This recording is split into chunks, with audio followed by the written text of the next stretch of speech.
Okay, normally cinema field ಅಲ್ಲಿ one time ಬಿಸಿ ಇದ್ರೆ one time free ಇರ್ತೀರಾ. ಸೊ ಆ ಟೈಮಲ್ಲೆಲ್ಲ ಹೆಂಗ್ ಬ್ಯಾಲೆನ್ಸ್ ಮಾಡ್ತೀರಾ? ಯಾವ ಬೇರೆ ಬೇರೆ ಏನ್ ವರ್ಕ್ಸ್ ಮಾಡ್ತೀರಾ? ಅದು ನನ್ಗೆ ಸ್ವಲ್ಪ ಹೆಂಗೆ ಅಂದ್ರೆ ನಾನು ಓದೋದು ಜಾಸ್ತಿ, ಸೊ ಸಾಂಗ್ಸ್ಗಳನ್ನ ಜಾಸ್ತಿ ಕೇಳ್ತೀನಿ. ಟ್ರಾವೆಲ್ ಮಾಡಬೇಕು ಅನ್ಕೋತೀನಿ, ಬಟ್ ಟ್ರಾವೆಲ್ ಮಾಡೋಕೆ ಆಗ್ತಾನೆ ಇಲ್ಲ, ಅದು ಯಾಕಂತ ಗೊತ್ತಿಲ್ಲ. ಸೊ ಆ್ಯಕ್ಚುಲಿ ಬರೆಯೋರು ಟ್ರಾವೆಲ್ ಮಾಡಬೇಕು. ನಾನು ಜಾಸ್ತಿ ಓದ್ತೀನಿ, ಆ ಟೈಮಲ್ಲಿ ಓದ್ತೀನಿ, ಸಿನಿಮಾಗಳನ್ನು ನೋಡ್ತೀನಿ. ನಾನು ಹೇಳ್ದಂಗೆ ಈ ಸಿನಿಮಾ ಕೆಲಸ ಇಲ್ಲ ಅಂದ್ರೆ ಬುಕ್ಸ್, ನಂದು ಕಾದಂಬರಿ ಕೆಲಸಗಳನ್ನ ಮಾಡ್ತಾ ಇರ್ತೀನಿ. ಸೊ ಹಾಗಾಗಿ ಮ್ಯಾನೇಜ್ ಮಾಡ್ತೀನಿ. ಯಾವ ತರ ಕಾದಂಬರಿಗಳನ್ನ ಬರೀತಾ ಇದ್ದೀರಾ? ನಾನು ಈಗ ರಿಲೀಸ್ ಮಾಡ್ತಾ ಇರೋದು ಫಸ್ಟ್ ಕಾದಂಬರಿ ಅದು ನಂದು. ನಾನು ಬೆಳೆದಂಥ ಹಳ್ಳಿಯ ಪ್ರದೇಶಗಳು, ನನ್ನ ತುಂಬ ಕತೆ ಇದೆ ನನ್ನ ತಲೆಯಲ್ಲಿ, ಎಲ್ಲ ಹಳ್ಳಿ ಕತೆಗಳೇ. ಸಿಟಿ ಕತೆಗಳು ನನಗೆ ಅದು ಇತ್ತೀಚೆಗೆ ಲಾಸ್ಟ್ 10 ವರ್ಷದಲ್ಲಿ ನಾನು ಬೆಂಗಳೂರಲ್ಲಿ ನೋಡಿದಂಥ ಕತೆಗಳಿರ್ಬೋದು. ಬಟ್ ನನಗೆ ಆ ಕತೆಗಳು ತುಂಬ, ನನ್ನ ತಲೆಯಲ್ಲಿ ಬರೋ ಕತೆಗಳು ತುಂಬ ಫ್ರೆಶ್ ಅನ್ಸಲ್ಲ. ಎಲ್ಲೋ ಸಿನಿಮಾದಲ್ಲಿ ಬಂದಿರ್ಬೋದು ಅಥವಾ ಯಾರೋ ಬರ್ದಿರ್ಬೋದು ಅನ್ನೋ ಥರ ಕತೆಗಳೇ ಬರುತ್ತೆ. ಬಿಟ್ರೆ ಹಳ್ಳಿ ಕತೆಗಳು ಏನಿದೆ ನನ್ನ ತಲೆಯಲ್ಲಿ, ಅದು ನನಗೆ ಮೋಸ್ಟ್ಲಿ ಯಾರು ಬರ್ದಿಲ್ವೇನೋ ಅನ್ನೋ ಒಂದು ಥಾಟ್ ಯಾವಾಗಲೂ ಬರ್ತಾ ಇರುತ್ತೆ. ಹಾಗಾಗಿ ಅದನ್ನು ಬರೀಬೇಕು ಅಂತೇಳಿ ಒಂದು ಕಾದಂಬರಿ ಬರೆದು ರೆಡಿ ಇದೆ. ಅಂದರೆ ಪಬ್ಲಿಷಿಂಗ್ ಮಾಡ್ಬೇಕು, ಇನ್ನೇನು ನನ್ನ ಮಂತಲ್ಲಿ ಪಬ್ಲಿಷ್ ಮಾಡ್ತೀನಿ. ಸರ್, ಇವಾಗ ಕವಿತೆ ಬೇರೆ, ಸಾಂಗ್ಸ್ ಬರೆಯೋದು ಬೇರೆ. ಈಗ ನಾರ್ಮಲಿ ತುಂಬಾ ಜನ ಈಗಿನ ನ್ಯೂಸ್ ಏನ್ ಅನ್ಕೊಂತಾರೆ, ಕವಿತೆ ಬರೆದ ತಕ್ಷಣ ಇದಕ್ಕೆ ಕಂಪೋಸ್ ಮಾಡೋಣ ಅಥವಾ ಇನ್ನೇನೋ ಒಂದ್ ಟಚ್ ಕೊಡೋಣ ಅಂತ ಅನ್ಕೊಂತಾರೆ. ಅಂತವ್ರಿಗೆ ನೀವೇನ್ ಹೇಳಕ್ ಇಷ್ಟಪಡ್ತೀರಿ? ಅದೇ ಕವಿತೆನೂ ಕಂಪೋಸ್ ಆಗ್ಬೋದು, ಯಾಕಂದ್ರೆ ಮುಂಚೆ ಎಲ್ಲ ಭಾವಗೀತೆಗಳನ್ನ ಹಾಗೆ ಇದು ಮಾಡಿದ್ದು. ಬಟ್ ನಿಮ್ಗೆ ಒಂದು ಆ ಕಂಪೋಸಿಂಗ್ ಒಂದು ಮೀಟ್ರಿಂಗ್ ಅಂತ ಇರುತ್ತೆ, ಆ ಮೀಟ್ರಿಂಗು ಅಥವಾ ರೈಮಿಂಗ್ ಅಂತ ಇರುತ್ತೆ, ಅದಿದ್ರೆ ನಿಮ್ಮ ಕವಿತೆಯಲ್ಲಿ ಅದನ್ನು ಹಾಡ್ ಮಾಡ್ಬೋದು. ಎಷ್ಟೋ ಕವಿತೆಗಳನ್ನು ಕೂಡ ಹಾಡ್ ಮಾಡಿದ್ದಿದೆ, ಸಿನಿಮಾಗೂ ಯೂಸ್ ಮಾಡಿದ್ದಿದೆ. ಬಟ್ ಮೇಜರ್ಲಿ ಏನಂದ್ರೆ ನಮ್ಗೆ ಈ ಸಿನಿಮಾ ಅಂತ ಬಂದಾಗ ಅವ್ರಿಗೊಂದು ಸ್ಟ್ರಕ್ಚರ್ ಇರುತ್ತೆ. ಒಂದು ಈಗ ಮ್ಯೂಸಿಕ್ ಡೈರೆಕ್ಟರ್, ಈಗ ನಾವು ಒಂದು ಕವಿತೆ ಬರೆದು ಅದನ್ನ ಪ್ರೊಡ್ಯೂಸರ್ಗೂ ಇವರಿಗೆ ಪ್ರೆಸೆಂಟ್ ಮಾಡಿದ್ರೆ ಅವರಿಗೆ ಐಡಿಯಾ ಬರ್ದೇ ಇರ್ಬೋದು. ಇದು ಸಾಂಗ್ ಆದ್ಮೇಲೆ ಹೆಂಗೆ ಕೇಳುತ್ತೆ, ಯಾವ ಟೆಂಪೋದಲ್ಲಿ ಇರುತ್ತೆ, ನನ್ನ ಸಿನಿಮಾ ಟೆಂಪೋ ಆ ಥರ ಇದೆ, ಆ ಥರ ಕೂರದೇ ಇರ್ಬೋದು. ಅಥವಾ ಕೆಲವೊಬ್ರು ಕಂಪೋಸ್ ಮಾಡೋಕೆ ಕೂತಾಗ ತುಂಬ ಅಡ್ಜಸ್ಟ್ಮೆಂಟ್ ಮಾಡ್ಬೋದು ಪದಗಳನ್ನು, ಅದು ಸ್ವಲ್ಪ ಮೀಟ್ರಿಂಗ್ ಆಫ್ ಮೀಟ್ರ್ ಅಂತ ಅನ್ಸ್ಬೋದು. ಮೇ ಬಿ ಅದಕ್ಕೆ ಅನ್ಸುತ್ತೆ ಮುಂಚೆಯಿಂದನೂ ಇದೊಂದು ಪ್ರಕ್ರಿಯೆ ನಡ್ಕೊಂಡು ಬಂದಿದೆ, ಅಂದರೆ ಟ್ಯೂನ್ ಮಾಡಿಸಿ ಅದಕ್ಕೆ ಬರೆಯುವಂಥದ್ದು. ಸೊ ಹಾಗಾಗಿ 99% ಟ್ಯೂನ್ಗೆ ಬರೆಯೋದು. ಅದು ಮೇಜರ್ಲಿ. ಹೊಸಬ್ರಿಗೆ ನಾನು ಹೇಳೋದಷ್ಟೇ, ಕವಿತೆ ಬರೆಯೋಕೆ ಗೊತ್ತಿದ್ರು ಕೂಡ ನೀವು ರೈಟರ್ ಅಂತ ಗುರುತಿಸ್ಕೊಂಡಿದ್ದೀರ, ಓಕೆ, ಬಟ್ ಗೀತರಚನೆ ಅನ್ನೋದಿದೆಯಲ್ಲ, ಅದಕ್ಕೆ ಇನ್ನೊಂದು ಬೇರೆ ಪ್ರಾಕ್ಟೀಸ್ ಬೇಕು. ಅದು ಟ್ಯೂನ್ಗೆ ಬರೆದು ಪ್ರಾಕ್ಟೀಸ್ ಮಾಡಬೇಕು. ನೀವು ಇರೋವಂಥ ಟ್ಯೂನ್ಗೆ ನಾನು ಹೇಳೋದು ಯಾವಾಗಲೂ ಕನ್ನಡ ಸಾಂಗ್ಗಳನ್ನು ಪಿಕ್ ಮಾಡ್ಕೋಬೇಡಿ ಬರೆಯೋದಕ್ಕೆ, ಯಾಕಂದರೆ ಅಲ್ಲಿ ಆಲ್ರೆಡಿ ಕನ್ನಡ ಪದಗಳಿರುತ್ತೆ. ಸೊ ನೀವು ಅದರಿಂದ ಇನ್ಫ್ಲೂಯೆನ್ಸ್ ಆಗಿ ಅದೇ ರೀತಿ ಬರೆಯೋಕ್ಕೆ ಶುರು ಮಾಡ್ತೀರಿ. ಸೊ ಅದು ಆಗೋ ಒಂದು ಇದಿರೋದ್ರಿಂದ, ಚಾನ್ಸಸ್ ಇರೋದ್ರಿಂದ, ನೀವು ತೆಲುಗು ಅಥವಾ ತಮಿಳ್ ಯಾವ್ದಾದ್ರು ಒಂದು ಸಾಂಗ್ ತಗೊಂಡು ಅದ್ರ ಮೀಟ್ರ್ ಬರ್ಕೊಂಡು ನೀವು ಒಂದು ಸೌಂಡಿಗೆ ಫಿಕ್ಸ್ ಮಾಡ್ಕೊಂಡು ಅದಕ್ಕೆ ಬರೆದು ಪ್ರಾಕ್ಟೀಸ್ ಮಾಡಿ ಅಂತ ನಾನು ಯಾವಾಗಲೂ ಸಜೆಸ್ಟ್ ಮಾಡ್ತಾ ಇರ್ತೀನಿ ನಾನು ಕೇಳೋರಿಗೆ. ನಮಗೆ ಸೀರಿಯಲ್ ಸಾಂಗ್ಗಳ ಸಾಹಿತ್ಯಗಳು ತುಂಬಾ ಹತ್ರ ಆಗ್ತಾ ಇದೆ. ಅದನ್ನು ಡೈರೆಕ್ಟರ್ ಹಿಂಗೆ ಕತೆ ಇರುತ್ತೆ. ಈಗ ನಾರ್ಮಲಿ ಸೀರಿಯಲ್ ಕತೆಗಳನ್ನ ಯಾರು ಹೇಳಲ್ಲ, ಯಾಕಂದ್ರೆ ಹೋಗ್ತಾ ಬೇರೆನೇ ಜಾನರ್ ತಗೊಳುತ್ತೆ. ನೀವು ಅದು ಸಾಂಗ್ ಬರಿಬೇಕಾದ್ರೆ ಹೆಂಗ್ ಕತೆ ಹೇಳಿದ್ರ? ಕತೆ ಹೇಳಕ್ ಅವ್ರಿಗೆ ಕತೆನೇ ಗೊತ್ತಿರಲ್ಲ ಆ ಟೈಮ್, ಯಾಕಂದ್ರೆ ಅವ್ರು ಹೇಳ್ತಾರೆ ಈಗಿರೋದು ಇಷ್ಟೇ. ನನ್ಗೆ ಅದು ಕತೆ ಹೇಳ್ದಾಗ್ಲೂ ಹಂಗೆ ಈ ತರ ಕತೆ ಇದೆ ಅಂದ್ರೆ, ಅವರು ಆ ಹೀರೋಯಿನ್ ಗಂಡ ತೀರ್ಕೊಂಡಿದ್ದಾರೆ, ಅವರಿಬ್ರು ಜೋಡಿ ಆಗೋದು ಕತೆ ಇದು ಅಂತ ಹೇಳಿದಾಗ ಅವಾಗ ನಾನು ಫಸ್ಟ್ ಹುಟ್ಟಿದೆ, ಯಾರ ಜೀವ ಯಾರನ್ನು ಸೇರೋದು ಬಹಳ ತೀರ್ಮಾನ. ಸೊ ನಮ್ಮ ಕಡೆ ಏನೂ ಇಲ್ಲ, ಲೈಫ್ನ ಡಿಸಿಷನ್ ಅದು, ಅದನ್ನು ಮೀರಿ ಸಾಗೋದು ಈ ಜೀವನ. ಸೊ ಅದನ್ನ ಮೀರಿ ನಮ್ಮ ಜೀವನ ಏನು ಸಾಗಕ್ಕೆ ಸಾಧ್ಯನೇ ಇಲ್ಲ, ಅದೆಲ್ಲ ಡೆಸ್ಟಿನಿ ಅದು ಅನ್ನೋದು ಫಸ್ಟ್. ನಾನು ಪಲ್ಲವಿ ಒಂದು ಬರೆದು ಕಳಿಸ್ದೆ, ಅದು ನನಗೆ ಇದನ್ನೇ ಓಕೆ ಮಾಡ್ತಾರೆ ಅನ್ನೋ ಕಾನ್ಫಿಡೆನ್ಸ್ ಇರಲಿಲ್ಲ. ಯಾಕಂದ್ರೆ ಈ ಚಾನಲ್ ಇದ್ರಲ್ಲಿ ತುಂಬಾ ಹೈರಾರ್ಕಿ ಜಾಸ್ತಿ ಇರುತ್ತೆ, ಒಬ್ಬರಾದ್ಮೇಲೆ ಒಬ್ರು EP ಇರ್ತಾರೆ, ಇನ್ನೊಬ್ರು ಡೈರೆಕ್ಟರ್ ಓಕೆ ಮಾಡಬೇಕು, ಆಮೇಲೆ ಚಾನಲ್ ಕಡೆಯಿಂದ ಒಂದು 3-4 ಜನ ಇರ್ತಾರೆ, ಬಿಸ್ನೆಸ್ ಹೆಡ್ ನೋಡಬೇಕು, ಎಲ್ಲಾದ್ರೂ ಒಂದ್ ಕಡೆ ಅದು ತಗ್ಲಾಕೊಂಡು ವಾಪಸ್ ಬರುತ್ತೆ, ಇಲ್ಲ ಇದು ಚೇಂಜ್ ಬೇಕು, ಆ ಥರ ಎಲ್ಲ ತುಂಬಾ ವರ್ಷನ್ಸ್ಗಳು ಆಗುತ್ತೆ ನಾರ್ಮಲಿ. ಬಟ್ ಅದು ನಾನು ಫಸ್ಟ್ ಟೈಮ್ ಈಗ ವರ್ಕ್ ಮಾಡ್ತಾ ಇದ್ದೆ, ನಾನು ಮೆಂಟಲಿ ರೆಡಿ ಇದ್ದೆ, ಒಂದಿಷ್ಟು ವರ್ಷನ್ಸ್ಗಳು ಆಗುತ್ತೆ, ಇದು ಕರೆಕ್ಷನ್ ಆಗುತ್ತೆ ಅಂತ. ಬಟ್ ಅದು ಕಳಿಸಿ ನೆಕ್ಸ್ಟ್ ಡೇನೆ ನನಗೆ ಇಲ್ಲ, ಬಿಸ್ನೆಸ್ ಹೆಡ್ ಅವ್ರಿಗೂ ಕೂಡ, ರಾಘವೇಂದ್ರ ಹಣಸೂರ್ ಅವ್ರಿಗೂ ಕೂಡ ತುಂಬಾ ಇಷ್ಟ ಆಗಿದೆ ಲಿರಿಕ್ಸ್ ಅಂತ ಹೇಳಿದಾಗ ತುಂಬಾ ಖುಷಿ ಆಯ್ತು ನನಗೆ. ಇನ್ನು ಮೋಸ್ಟ್ ನಿಮ್ಗೆ ಈಗ ಸೀರಿಯಲ್ ಸಾಂಗ್ ನಿಮ್ಮ ಫೇವ್ರೆಟ್ ಸಾಂಗ್ ಯಾವುದು ನೀವು ಬರ್ದಿರೋದ್ರಲ್ಲಿ?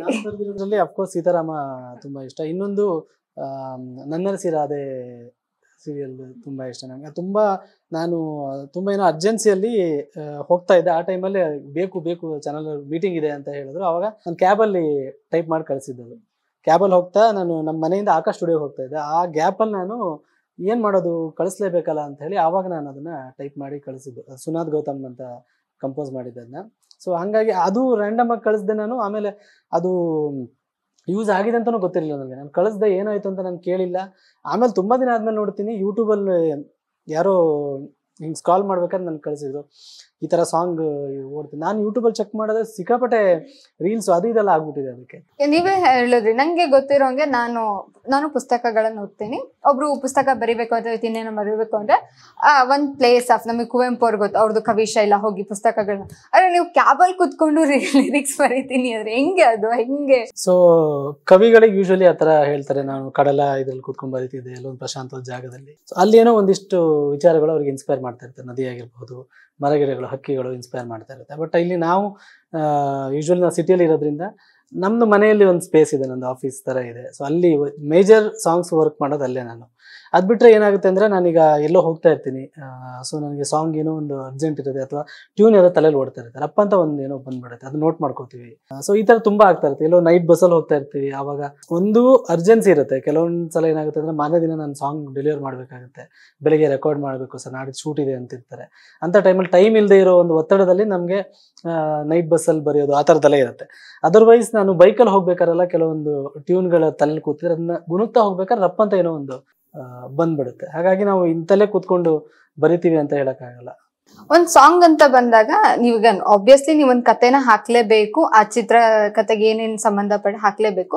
ನಿಮ್ದು ಅಂತ ಒಂದ್ ಸ್ಪೆಷಲೈಸೇಷನ್ ಏನ್ ಇಡ್ತೀರಾ? ನಾವು ಸೊ ನಿಮ್ಗೆ ಹೆಸರು ನೋಡಿದಾಗ್ಲೇ ಓಕೆ ಪ್ರಮೋದ್ ಸರ್ ಬರ್ದಿದ್ದಾರೆ ಅನ್ನೋದು ಒಂದ್ ಐಡೆಂಟಿಟಿ. ಅದು ಬಿಟ್ರೆ ನಿಮ್ದು ಸ್ಪೆಷಲೈಸೇಷನ್ ಅನ್ನೋದು ಏನಿರುತ್ತೆ? ನಾವ್ ಹೆಂಗ್ ಕಂಡಿಡಿಬಹುದು ಒಬ್ಬ ಆಡಿಯನ್ಸ್ ಆಗಿ? ಸೊ ನಾನು ಯಾವಾಗ್ಲೂ ಏನ್ ಮಾಡ್ತೀನಿ ಅಂದ್ರೆ, ಸಾಹಿತ್ಯ ಅದ್ರ ಜೊತೆಗೆ ಲೈಫ್ ಎಕ್ಸ್ಪೀರಿಯನ್ಸ್ಗಳನ್ನ ಒಂಚೂರು ಹಾಕೋದಕ್ಕೆ ಟ್ರೈ ಮಾಡ್ತಿರ್ತೀನಿ. ಅಂದ್ರೆ ಎಲ್ಲೋ ಒಂದು ಡೇ ಟು ಡೇ ಆಕ್ಟಿವಿಟೀಸ್ಗಳಿಗೂ ಸ್ವಲ್ಪ ರಿಲೇಟ್ ಆಗ್ಬೇಕು ಅದು ನಮ್ಗೆ. ನಾವು ಕೆಲವೊಂದು ಸಾಂಗ್ಗಳಲ್ಲಿ ಇರುತ್ತೆ, ನಾವೀಗ ಆಕಾಶವೇ ಬೀಳಲಿ ಮೇಲೆ ಆ ಥರದ್ದೆಲ್ಲ ಇದನ್ನು ಯೂಸ್ ಮಾಡ್ತೀವಿ. ನಾನು ಬಾನಿಂದ ತಾರೆ ತಂದು ಕೊಡ್ತೀನಿ ನಿನಗೆ ಅನ್ನೋದಾಗಿರ್ಬೋದು, ಅದು ಒಂಥರ ಕಲ್ಪನೆ. ಅದು ಗೊತ್ತು ಅವ್ರಿಗೂ ಅದು ಸುಳ್ಳೆ ಅಂತ, ಬಟ್ ನನಗೋಸ್ಕರ ಅಷ್ಟು ಮಾಡೋದಕ್ಕೂ ರೆಡಿ ಇದ್ದಾನೆ ಅನ್ನೋದೊಂದು, ಅದು ಒಂದು ಖುಷಿ ಕೊಡುತ್ತೆ ಯಾರಿಗೆ, ನಾಯಕಿಗೆ.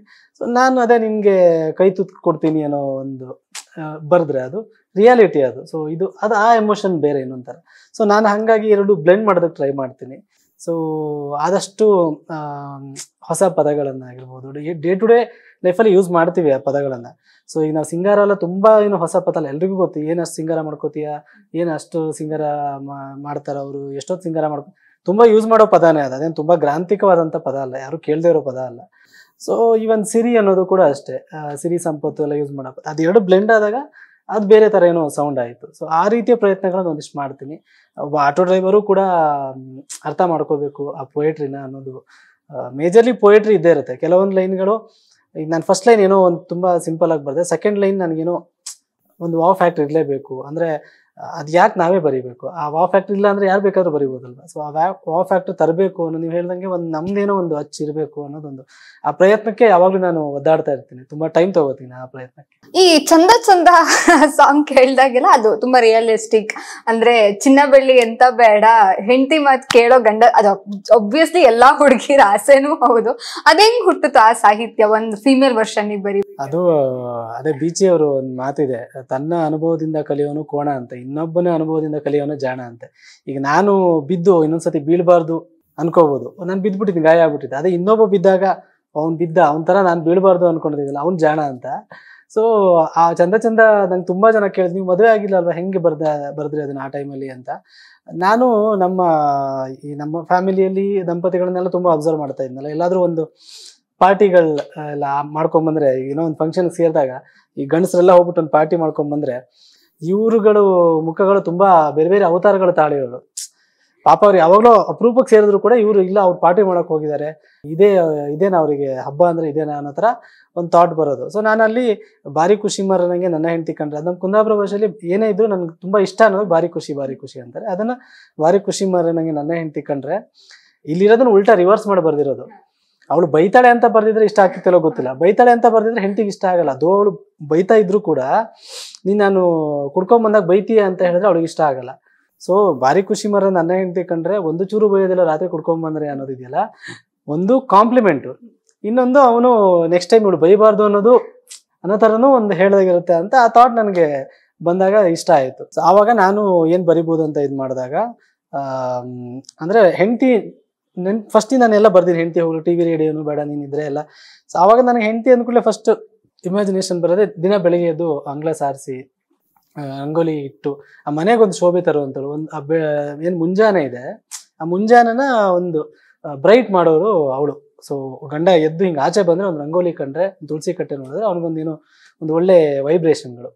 ಸೊ ಹಾಗೆ ಮನೆಯ ಬಾಗಿಲಲ್ಲಿ ಅಷ್ಟೇ ಅಲ್ಲ, ಮನದಂಗಳದಲ್ಲಿ ಕೂಡ ರಂಗೋಲಿ ಬಳಿತಾಳೆ ಅನ್ನೋ ಒಂದು ಥಾಟ್ ಚೆನ್ನಾಗಿರುತ್ತೆ ಅಂತ ಹೇಳಿ ಸೊ ಆ ಟೈಮಲ್ಲಿ ಅವಳು ಮುಂಗುಳು ಇಲ್ಲಿದ್ದ ಇದಾಗ್ತಿದ್ರೆ ಅದೊಂದು ಬ್ಯೂಟಿ ಎಲ್ಲ ತರೋಣ ಅಂತ ಹೇಳಿ ಅದೊಂದಿಷ್ಟು ಬರ್ದಿದ್ದು. ಸೊ ಇವಾಗ ಓಕೆ, ಇನ್ನೊಂದು ಕ್ವಶನ್ ಏನು ಅಂದ್ರೆ, ಈ ಸಾಹಿತ್ಯ ಬರೋರಿಗೆ, ಇಷ್ಟು ಚಂದ ಸಾಹಿತ್ಯ ಬರೆಯೋರಿಗೆ ಇಷ್ಟು ಚಂದ ಹಾಡು ಹೇಳೋರು ಹೆಂಗ್ ಸಿಕ್ಕಿದ್ರು ಅಂತ?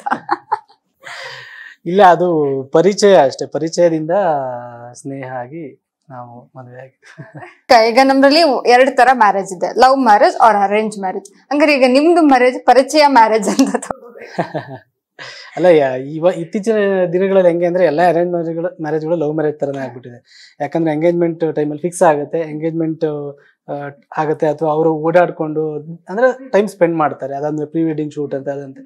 So by the time arrange marriage ಆಗೋ ಟೈಮ್ಗೆ ಅವರು ಲವರ್ಸ್ ತರನೇ ಆಗಿ ಅವ್ರೊಬ್ರೊಬ್ರನ್ನ ಅರ್ಥ ಮಾಡ್ಕೊಂಡು ಇದಾಗಿರ್ತಾರೆ. ಹಂಗೆ ನಮ್ದು ಹಂಗೆ ಅನ್ಬೋದು.